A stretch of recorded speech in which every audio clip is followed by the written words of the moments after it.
오늘은 네 번째 파일, 글의 전개 방식과 구조에 대해서 알아보도록 하겠습니다. 오늘의 학습 목표는 글의 전개 방식과 구조에 대한 이해를 바탕으로 사고 전개 과정의 특징을 파악하면서 읽을 수 있다라고 되어 있습니다. 네, 여러분들의 글의 기본 구조와 전개 방식에 대한 이해를 바탕으로 글을 읽을 수 있는 것은 어떻게 보면 당연한 건데요. 이 글의 전개 방식에 반영된 필자의 사고 전개 특징과 표현 전략까지 파악할 수 있다면 여러분들이 이 단원에서 요구하는 것을 모두 달성했다고 볼 수 있습니다. 여기에서 일단 개념 설명부터 먼저 할 거고요. 그 다음에 이것에 대한 것을 또 알아볼 제재가 3개가 나와 있는데요. 민주주의와 자본주의의 상호 보완이라고 하는 글과 사이버 세계 규제, 그다음에 찰밥이라고 하는 글이 3개가 나와 있는데 그 중에 찰밥이라고 하는 글은 여러분들이 개인적으로 읽어보시고요. 학습활동 풀어보시고 저는 다루지 않도록 하겠습니다. 그래서 시간 관계상 글 2개만 다뤄보도록 하겠습니다. 그럼 본격적으로 글의 전개 방식에 대해서 얘기를 할 건데요. 글의 전개 방식은 글의 형식적 특징이라고 볼 수 있습니다. 그래서 관습적인 전개 방식이 있고요. 고유하다고 여기 나와 있는데 실제 글에서는 글의 전개 방식을 응용하고 변형하기도 합니다. 그대로 쓰지 않죠. 하지만 글의 종류별로 일정하게 정착된 전개 방식에 대한 지식을 갖추는 게 중요하고요. 여러분들이 독서할 때도 이러한 전개 방식을 알고 있는 것도 바로바로 다음 부분이 어떤 부분이 나올지 예측할 수 있기 때문에 중요하지만 글을 쓸 때도 이런 전개 방식에 맞춰서 글을 써주는 것이 어떻게 보면 굉장히 중요합니다. 그래서 이런 독서에 대한 또는 책에 대한 관습적으로 이루어진 약속이기 때문에 새로운 방식으로 하는 것이 참신한 느낌도 줄 수 있지만 굉장히 생경하고 글을 읽는 사람을 하여금 되게 어렵다라고 느껴질 수 있는 부분이 있기 때문에 글의 내용은 이제 참신하게 쓰되 형식은 조금 정해진 방식대로 쓰는 것이 어떻게 보면 필요합니다. 자, 설명문의 전개 방식을 보도록 하겠습니다. 대부분 3단 구조로 이루어져 있는 것을 여러분들이 기억하고 있을 텐데 머릿말, 본문, 맺은말이라고 얘기할 수 있습니다. 뭐 처음, 중간, 끝이라고 해도 뭐 상관없겠죠. 머릿말에는 대상을 소개를 하고 흥미를 유발한 다음에 본문에서는 그 소개한 대상에 대한 설명과 지식을 제시합니다. 그리고 맺은말에서는 다시 한번 그 글의 내용을 요약을 하고 마무리를 짓는 방식으로 되어 있습니다. 자, 그 다음에 논설문도 역시 3단 구조로 되어 있는데 서론, 본론, 결론으로 전개가 되고 서론에서는 글을 쓰는 동기와 목적을 밝히고 문제를 제기한 다음에 본론에서는 주장하려는 바를 논증을 합니다. 그리고 마지막으로 결론에서는 주장을 요약하고 확인 강조하는 방식으로 되어 있습니다. 소설은 여러분들이 이미 문학에서 많이 배웠죠? 발단, 전개, 위기, 절정, 결말로 전개가 되고요. 이것은 이제 갈등의 인물 간의 갈등이 어떻게 심화되고 어떻게 해소되는가에 따라서 이렇게 보여지는 걸 알 수 있습니다. 그래서 보통 이런 구조로 되어 있죠. 다시 이런 구조로 되어 있죠. 그래서 여기가 절정에 해당하는 부분으로 볼 수 있습니다. 자, 글의 구조에 대해서 보도록 하겠습니다. 글의 구조란 글의 내용을 담고 있는 형식적인 틀로서 글쓴이의 생각들이 상호 통합된 방식을 얘기해 줍니다. 그래서 전개 방식이 글에 걸친 형식적의 특징이라면 글의 구조는 부분에 적용되어 있습니다. 그래서 글의 본문에서 어떠한 구조를 쓰느냐에 따라서 그 글쓴이의 사고를 전개하는 수단으로 얘기해 볼 수 있습니다. 크게 설명적인 글의 구조와 서사적인 글의 구조로 나누어 볼 수 있습니다. 설명적인 글의 구조는 논리적으로 정보를 조직하는 글을 얘기하는데, 논리적으로 정보를 조직해서 대상에 대한 설명을 제기하거나 또는 제공하거나 어떤 문제에 대해서 자신의 주장을 펼치는 글을 얘기합니다. 그래서 앞에 얘기했던 설명문과 논설문이 이러한 글의 구조를 사용하게 되는데, 주로 사용하는 구조는 원인과 결과, 인과라고 하죠. 비교와 대조, 공통점이나 차이점을 제시하거나 문제와 해결, 문제점을 제시해주고 그거에 대한 해결 방안을 얘기해주는 구조. 그 다음에 열거, 쭉 나열하는, 그래서 보통 첫째, 둘째, 셋째, 끝으로 이제 이러한 담화 표지를 사용해서 전개하는 방식, 이런 것으로 나눠볼 수 있는데, 이거를 하나만 쓰는 것이 아니라 교과서 날개에서도 나오지만 복합적으로 또 문제 해결 구조에서 원인 결과 구조를 이제 문제 부분에 쓰고 해결해서는 열거의 구조를 이렇게 사용하는 것도 가능하죠. 네, 서사적인 글의 구조는 소설에서 많이 쓰는 건데, 또는 다른 문학에서 쓸 수 있죠. 이야기치 그림입니다. 그래서 사건이 인물의 행동과 말을 통해서 형성이 되고, 사건이 형성되고 인물의 성격이 드러나는, 그래서 인물, 사건, 배경이 구성 요소로 등장하는 것을 얘기합니다. 찰법을 다루지 않는 이유는 이러한 서사적 글의 구조나 또는 전개 방식, 소설의 전개 방식은 문학에서 주로 다루기 때문에 시간 관계상 나머지 두 개, 민주주의와 상호작용, 맞죠? 민주주의와 자본주의의 상호 보완, 그다음에 사이버 세계 규제, 두 개의 글만 지금부터 보도록 하겠습니다. 자, 먼저 민주주의와 자본주의의 상호 보완이라고 하는 글입니다. 이 글은 첫 번째 봤었던 전개 방식 중에 설명문의 전개 방식을 선택하고 있는 글입니다. 그래서 개관은 다음과 같고요. 여러분들 지금 잠깐 멈춰놓고 글을 읽어보시기 바랍니다.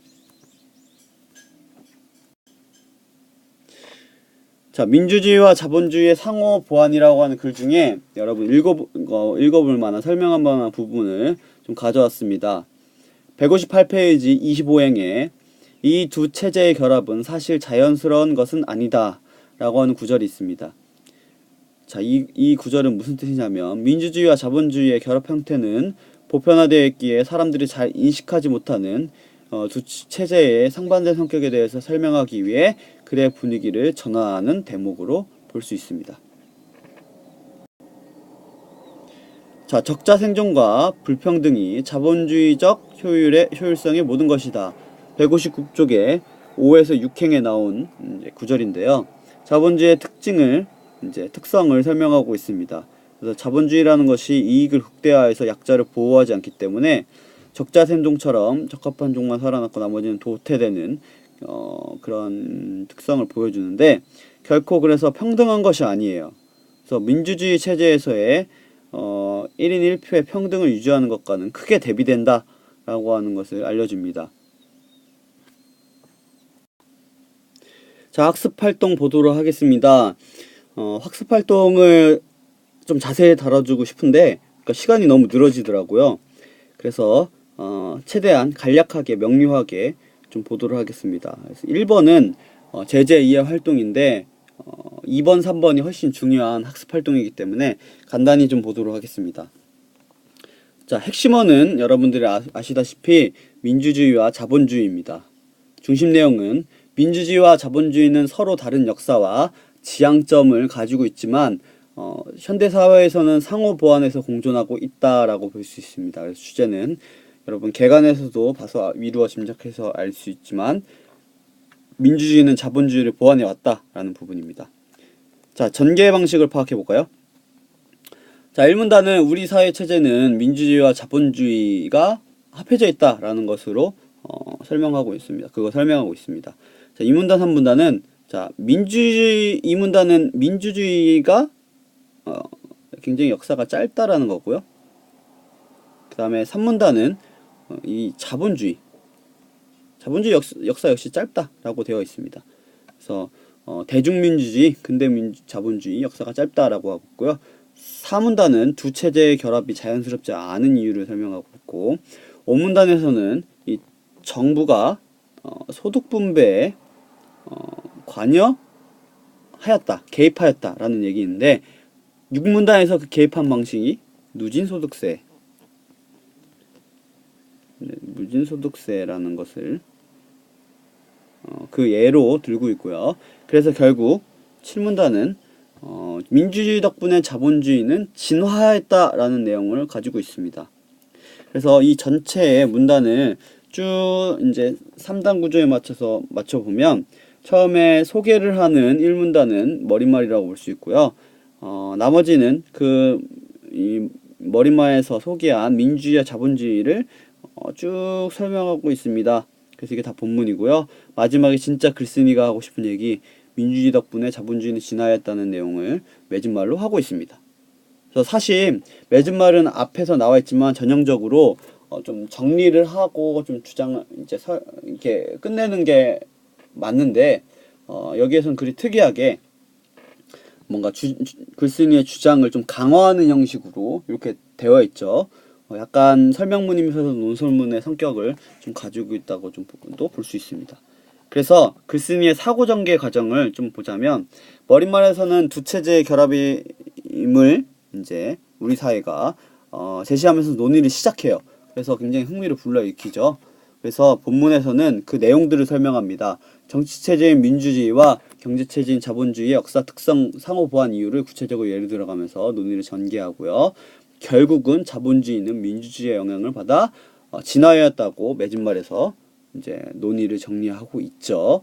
그러니까 위에 있는 내용만 여러분들 잘 기억하시면 될 것 같습니다. 자, 시간이 많이 됐으니까 요 민주주의와 자본주의의 구조 분석하는 거는 간단하게 말로 하면서 넘어가겠습니다. 역사는 민주주의는 역시 오래되지 않았죠. 그래서 언제 시작됐느냐? 19세기 말에 시작됩니다. 지금 이 부분 하는 겁니다. 19세기 말에 시작했고요. 자본주의도 마찬가지로 오래되지 않으면서 요건 조금 더 먼저 시작했습니다. 18세기 말에 시작됐습니다. 특징은 민주주의는 정치체제면서 평등을 지향하고요. 자본주의는 경제체제면서 반대로 불평등을 지향합니다. 그러니까 이 두 개가 서로 반대되는 거죠. 핵심 개념은 민주주의는 1인 1표입니다. 그래서 소득을 분배하기를 원하고요. 자본주의는 구매의 불평등과 적자 생존, 아까 글 본문 설명하는 부분에서 설명했죠. 그래서 소득을 편중 분배하는 게 어떻게 보면 핵심 개념입니다. 자, 그래서 1의 활동을 통해서 사용된 구조는 뭐가 있냐면 전체적으로 비교, 대조의 형식을 쓰고 있습니다. 비교와 대조의 형식을 쓰고 있고요. 그 다음에 전문가의 견해를 인용하고 있으면서 어려운 내용들은 예를 들어가면서 설명을 하고 있습니다. 그래서 그 효과는 뭐냐? 이게 가장 중요한 거죠. 민주주의와 자본주의의 공통점과 차이점을 굉장히 독자들에게 쉽게 이해시키고 있습니다. 그래서 민주주의와 자본주의에 대해서 조금 더 잘 알게 되었죠. 그래서 여러분들이 여기 나와 있는 4번 민주주의와 자본주의의 관계에 대해서 뜻을 한번 이제 자본주의는 구부러져 있기 때문에 부러지지 않는다는 뜻을 여러분들이 생각을 해보고 그 다음에 사례를 한번 찾아서 선생님에게 제출하면 좋을 것 같습니다.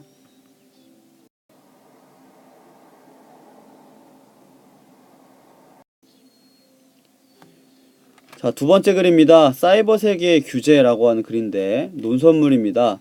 논설문의 구조를 보여주겠죠.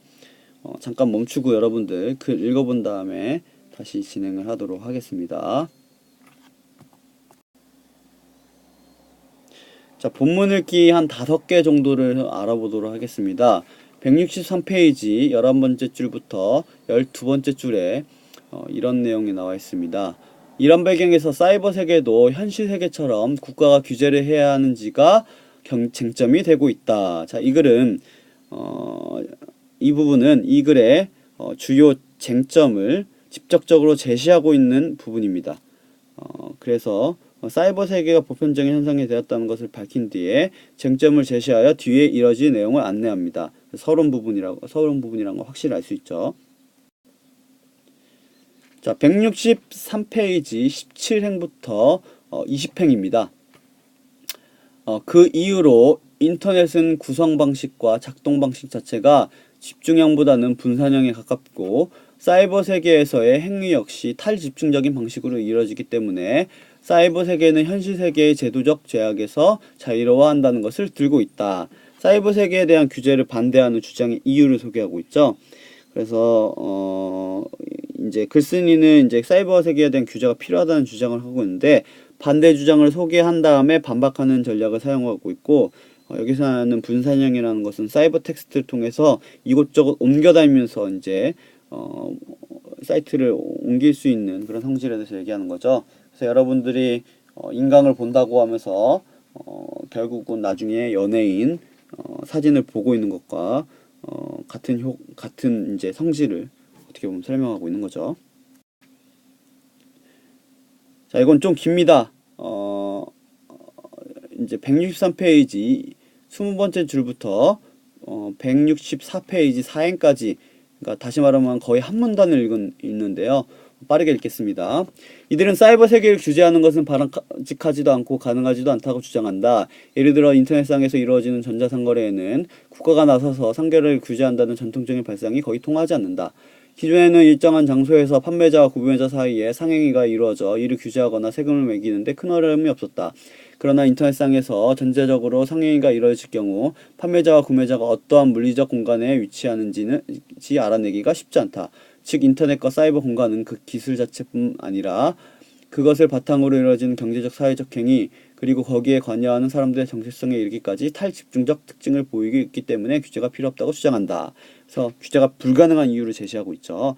그래서 초국가적인 공간이고 탈집중적 정체성이라는 것 때문에 규제가 불가능하다는 얘기를 하고 있습니다. 자, 그래서 164페이지 15, 16번째 줄에서는 이제 글쓴이의 주장이 나오죠. 따라서 사이버 공간에서 이루어지는 행위도 현실 세계의 제도와 규범에 따라 규제되어야 한다. 그래서 사이버 세계를 현실 세계의 확장이라고 해석을 해서 당연히 규제해야 된다라는 얘기를 하고 있습니다. 자, 164페이지 28부터 29번째 줄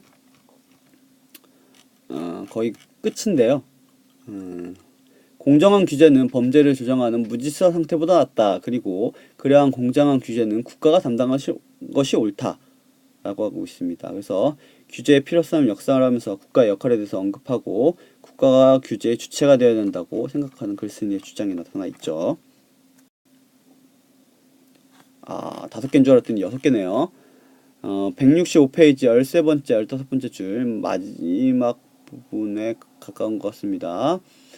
오히려 가상기업의 본부처럼 가상국가의 정부는 사이버 공간의 세계시장을 개척하고 국제적인 정보 유통의 경로를 제공하며 국제안보를 유지하기 위한 전략을 결정하는 데 관심을 보일 것이다 라고 나와 있습니다. 그래서 가상기업 본부와 비교해서 가상국가 개념을 소개하고 있고 그 방향성을 제시하고 있습니다. 자, 학습활동 보도록 하겠습니다. 역시 앞에 글과 마찬가지로 1번은 내용을 이해하기 위한 그런 문제고요. 2번, 3번이 이제 핵심 문제라고 볼 수 있습니다. 1번은 자, 구절을 좀 정리해 봅시다. 앞에 이제 본문 내용 읽기 하면서 다 설명을 했지만 자, 사이버 세계란 현실 세계를 인터넷을 통해 할 수 있는 가상의 세계를 얘기합니다. 그리고 인터넷의 탈집중성은 인터넷을 할 때 하나의 사이트에서 다른 사이트로 쉽게 이동할 수 있는 특성을 얘기하죠. 그래서 가상국가는 인터넷상에 등장하는 국가로 현실 국가와는 대비됩니다. 중요한 특징은 물리적 영토가 없다라는 거죠. 그렇죠? 자, 글의 전개 방식 보도록 합시다. 서론에서는 인터넷 속에서 사이버 세계가 등장하였다 라고 하는 얘기를 먼저 하고요. 그래서 사이버 세계의 규제 필요성이 대두되었다 라고 하는 주장을 얘기하고 있습니다. 이제 논의를 전개하기 시작하는 거죠. 자, 본론에서는 사이버 세계의 규제가 필요하다라고 하는 자신의 주장을 다시 하고요. 그 다음에 그거에 따른 근거를 세 가지로 들고 있습니다. 첫 번째, 사이버 세계는 현실 세계의 연장선이다. 그 다음에 두 번째, 사이버 테러를 막아야 된다. 세 번째, 개인의 이익을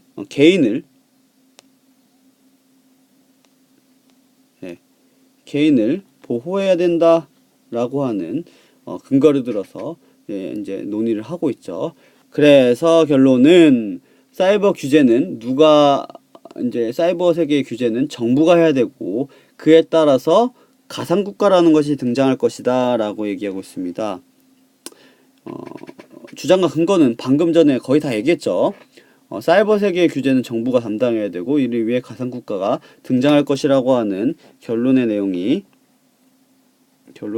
주장이고요. 근거는 아까 얘기했던 이 본론이 근거라고 할 수 있습니다. 모든 사람이 참여해서 대중화되었으며 현실 세계의 연장이고 사이버 테러는 막아야 되고 개인정보나 소비자 권익과 같은 개인을 보호해야 된다라고 하고 있습니다. 자, 그래서 이러한 전개 방식이 글쓴이의 주장을 드러내는데 효과적인지 판단을 해보면 일단 3단 방식을 쓰고 있죠. 서론, 본론, 결론. 그래서 주장을 이제 사이버 세계는 규제가 필요하다라고 하는 주장을 먼저 편 다음에 그거에 반대되는 주장에 대해서 반론을 펴니다. 그래서 굉장히 자기 주장을 뒷받침할 수 있는 거기에 딱 근거를 반론을 제시한 다음에 또 근거를 딱 제시하니까 되게 신빙성 있어 보이죠. 이러한 방식으로 주장을 정당화하고 있습니다. 자, 3번 이제 전개 방식에 대해서 보도록 하겠습니다. 다음 부분에서 인과 구조와 열거 구조가 사용했음을 알 수 있는 표현들이 있습니다. 자, 뭐죠? 자, 일단 먼저 열거 구조. 여기에 첫째, 둘째, 요 담화 표지를 보면 알 수 있죠. 인과 구조는 어디에 있죠? 그렇죠. 뭐뭐 이유는 그 다음에 아니기 때문이다. 이러한 것을 통해서 이런 게 사용됐음을 알 수 있습니다. 그리고 이 외에 전체적으로 글의 구조를 확인을 하면 전반적으로 여기 나오는 열거 구조를 많이 쓴다고 볼 수 있습니다. 그래서 첫째, 둘째, 셋째, 끝호를 많이 볼 수 있고요. 인과관계도 많이 썼습니다. 그래서 이러한 구조들이 글쓴이의 주장을 전개하는데 효과적으로 활용하고 있다고 볼 수 있죠. 자, 여기 토론하는 거 있는데 이것도 앞에 글과 마찬가지로 여러분들이 해보시고요. 공감하는지 반대하는지 한번 생각해 보시고 뭐 좋다면 옆 친구와 토론을 해서 글 내용 정리한 다음에 선생님에게 제출하면 좋을 것 같습니다. 조금 길었는데 여기까지 하겠습니다.